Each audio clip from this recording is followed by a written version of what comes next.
Welcome to Clued in Mystery. I'm Sarah. And I'm Brooke, and we both love mystery. Hi, Brooke. Hi, Sarah. We are back for round 2 of a game that we call Clued in Conundrums. That's right. We had so much fun the first time, and we are so fortunate to have the same 3 authors who joined us the first time return for a second time. We didn't scare them away. That's right. Sarah, will you refresh everyone's memories of where we came up with this concept and where it came from? So, when I was researching for our Ellery Queen episode, I came across a radio broadcast called Author. And it was a game show style radio program hosted by Ellery Queen and Ogden Nash. It originally was a replacement for something called the Screen Guild Theater, but became a tremendous hit with audiences. And after our first round, I understand why. On air, a mystery scene was presented, and guest authors were challenged to come up with a clever explanation for the crime. That's right. And so I will just introduce our 3 returning authors, and I will mention that each of these authors have been a guest on Clued in Mystery. They've got an episode that we interviewed them about different topics, so please go out and listen to their individual episodes as well. But we have Sara Rosett. She's a best-selling author who writes the mystery novels that are the bee's knees with delightful settings and intriguing puzzles. A fan of Golden Age mysteries and Jane Austen adaptations, she also hosts a podcast for readers, Mystery Books Podcast. We also have best-selling author Trixie Silvertale. She grew up reading an endless supply of Lillian Jackson Braun, Hardy Boys, and Nancy Drew novels. She loves the amateur sleuths and cozy mysteries and obsesses about all things paranormal. These 2 passions unite in her mini paranormal cozy series, and she's thrilled to write and share them with readers. And finally, we have Tom Mead. He is a UK crime fiction author specializing in locked room mysteries. He's a member of the Crime Writers Association and the International Thriller Writers Organization, and his series features magician detective Joseph Spector. Thank you, everyone, for joining us. Yes, thank you so much. Happy to be here. All right, so let's get started. Clued in Conundrums is a game of story invention in which you'll be able to hear how writers invent their story plot. The game starts with a little drama. It's a blustery evening at Ashcroft Manor. Lord Ashcroft has welcomed several guests for an elegant dinner party. Everything appears in order until the butler tries to open the dining room doors and finds them locked from the inside. After a tense moment, they break through, only to discover Lady Ashcroft lying dead on the floor, a glass of wine spilled beside her. And that's where our authors come in. Their part of the game now is to create a logical beginning and ending. They've got to tell us what unusual tale of romance, sentiment, or intrigue lies behind this tale. Their stories are unscripted, so don't mind if they stumble a little bit. That's the idea of Clued in Conundrums. So who would like to start? Sarah. Okay, so my explanation for this is that Lady Ashcroft, was an American. She was very wealthy, and Lord Ashcroft married her to save the manor, and that has happened. Her money has gone towards restoring the manor, but he is chafing under her strict budgeting because it was her money, and so she still controls the purse strings, and he would rather be done with her. So he sets up this scenario where she will be found dead, but he wants to make sure he's not blamed. So he has an accomplice, the butler, and he's told the butler he will pay him off handsomely if he will help him do this. So as their guests gather in the drawing room, he mingles with the guest. Then he makes sure he's seen. Then he says to his wife, "Meet me in the dining room for just a moment. I have something important to tell you." So she leaves. He mingles some more, and then he's timed it so that the butler will jog the maid's elbow, and she will drop a tray of drinks, and everyone will turn. He slips out of the room, goes down the terrace, goes into the dining room, locks the doors. He serves his wife a drink that has poison in it. She drinks it and dies. And then he has a signal He's told the butler to come to the doors at this time. So a few minutes later, the butler comes to the door won't open. He breaks it down, and they find Lady Ashcroft dead. The Lord Ashcroft just stepped behind the door as the door opened, and then when everybody comes in, he steps out and joins the crowd. So hopefully nobody notices that he wasn't in the rush to find out why the doors were locked. But he is not quite as smart as he thought he was, because he forgot to wipe his fingerprints off the glass, and so he doesn't inherit all the money. That was great. That was such a great solution, Sarah. Thanks. It was fun to think about it. Okay. Trixie, Tom, who wants to go next? I'll go. All right, Trixie. Okay. All right. So I do not write historical mysteries. And I'm not British, so forgive if I don't have all my facts straight. So I chose to go with Lady Ashcroft hosting an anniversary party for her first anniversary at the manor. But she is not Lord Ashcroft's first wife. She is his third wife. The two previous wives died under suspicious circumstances, but due to his station, the matters were quickly put to bed, and no dishonor ever came to their family name. So in attendance at their little anniversary party are 8 guests of various noble lineage that were all invited by Lord Ashcroft, including the Duke of Downsbury, who is the uncle of Ashcroft's second wife. And then there were only 2 guests that were invited by Lady Ashcroft, her younger sister, and the sister's betrothed. So the scandal occurs, the doors are locked, they burst out, they find the body, and, kind of are hemming and hawing around, looking around, everyone's there. No one can figure out what could have possibly happened to her. Maybe she had a fainting spell, so they're checking her. And as they're looking over the body, they notice bruises that are starting to kind of come to the surface on the neck that resemble finger marks. So now they're questioning each other, and realize that no one was absent from the table, and Lord Ashcroft is beside himself. So they call the constabulary, and the law enforcement, they suspect poison due to the spilled wine. The dinner party's canceled. All the guests retire to their room. But moments later, there's quite an argument in the hallway. And it's Lady Ashcroft's younger sister who's arguing with a maid. And she's shouting about some spots on the maid's apron, so that it appeared to be wine. So she's thinking maybe this maid had something to do with it. But the Duke of Downsbury comes out, and he's attempting to, put this whole thing to bed and don't be foolish. And she's probably cleaning up in the kitchen, that sort of thing. But during the fight, the maid is getting very defensive, and the Duke says, Francine, calm down. So the fact that he refers to her by her first name becomes very suspicious to the crowd that is now gathered around this argument.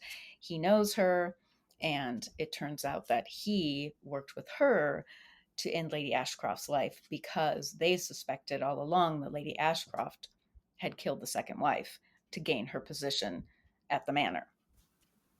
So that's what I came up with. I love it. Oh, very good. Thank you. And Tom, what was your solution to this conundrum? Well, I absolutely love this one because it's a locked room mystery, and that is my favorite subgenre. But I thought, well, it's not a conventional locked room mystery because we have a victim who has been apparently poisoned by a glass of wine. Now, this is not the normal kind of scenario that you would have in a locked room mystery. In this case, it may well be that Lady Ashcroft locked herself in the dining room. Maybe there was something that she, something secret that she wanted to do, something that she didn't want her husband to know about. But I thought, let's make this a different kind of locked room mystery. And so here we have a scenario where Lady Ashcroft is found dead, presumably poisoned by the wine. However, on investigation, it turns out that there was no poison in the wine. Nowhere was there any poison in the glass.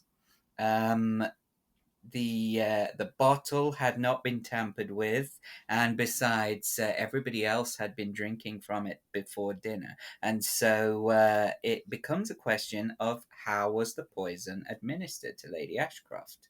So we have to look at the household of Lord Ashcroft. He is obviously the number one suspect, because the relationship between Lord Ashcroft and his wife was uh, a somewhat um, a somewhat fiery relationship, you might say, and Lady Ashcroft was she was known to be a very controlling personality in the household, whereas Lord Ashcroft was a lot more laissez faire, a lot more laid back. He was the one who held the parties and who did all the socializing, whereas Lady Ashcroft, she was the one who held the purse strings. So she, of course, left a will which split her money between Lord Ashcroft and their adult son, whose name was Roderick. Now, Roderick lives at the house with his family.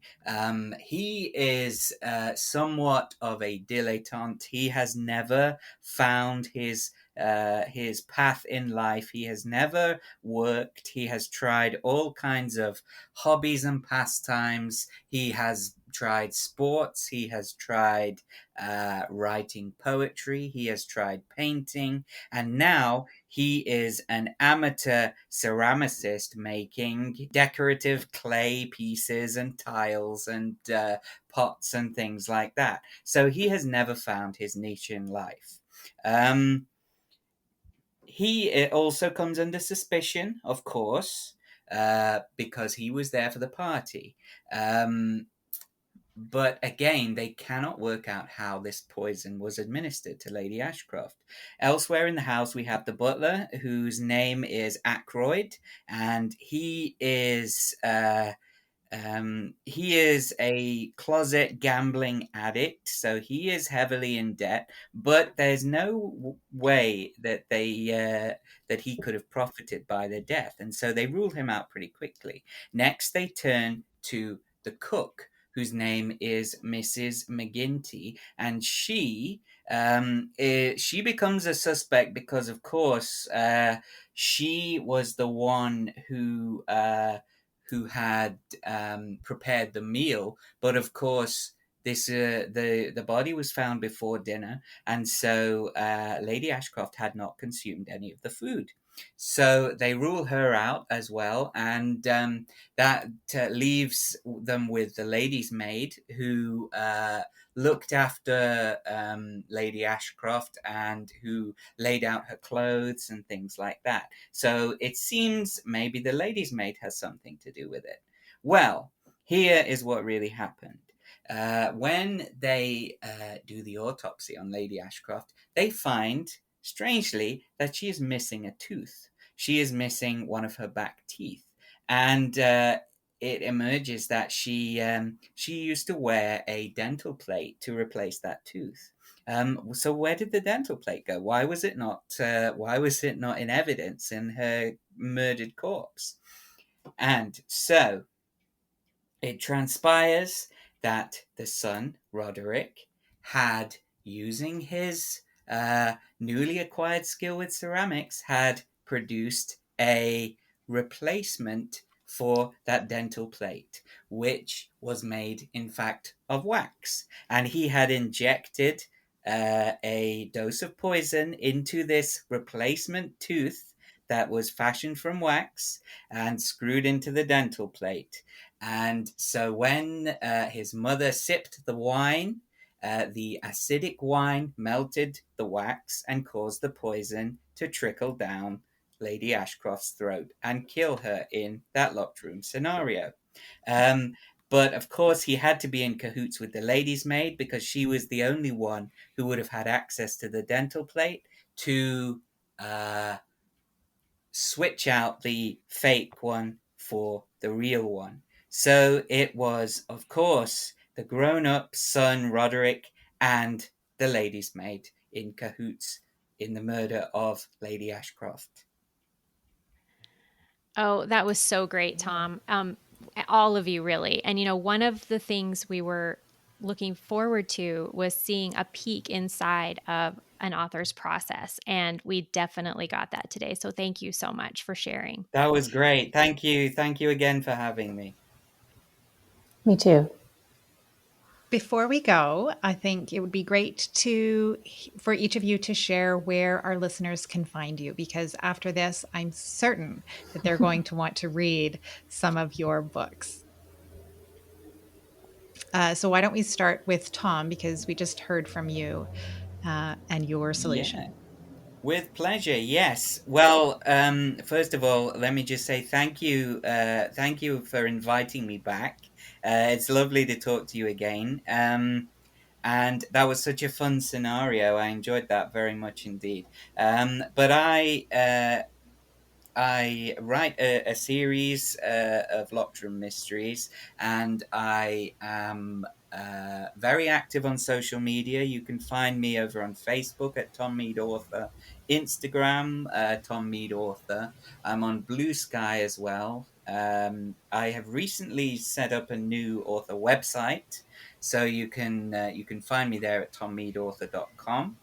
And there are all kinds of things on there, including you can order signed books and things like that. And I have a monthly newsletter which goes out where I review books, I talk about the writing process, and I also feature a Q&A with a different crime author each month. So you can sign up to that via my website as well. Thank you. So, Sarah, where can our listeners find you? So I have my website, sararosett.com, and there's all sorts of information there about books and reading.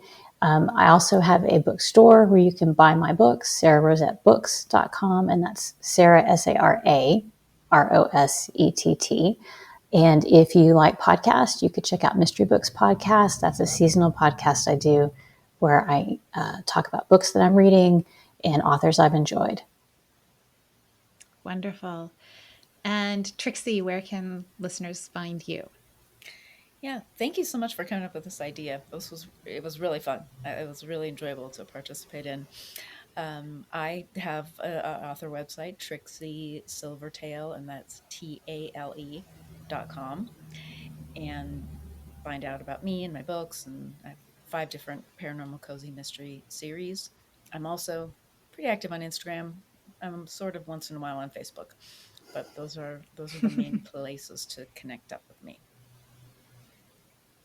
Wonderful. It has been so fun to do this with you guys. I think I can speak for Brooke and say that we are both so pleased that you agreed to participate not once, but twice in our Clued In Conundrums. Yes, thank you for playing our game, and thank you, listeners, for listening today to Clued in Mystery and Clued in Conundrums. I'm Brooke. And I'm Sarah, and we both love mystery. Clued in Mystery is written and produced by Brooke Peterson and Sarah M. Stephen. Music is by Shane Ivers. If you liked what you heard, please consider telling a friend, leaving a review, or subscribing with your favorite podcast listening app. Visit our website to sign up for our newsletter, The Clued In Chronicle, and get mystery news, podcast updates, and bonus episodes. We're on social media at Clued In Mystery.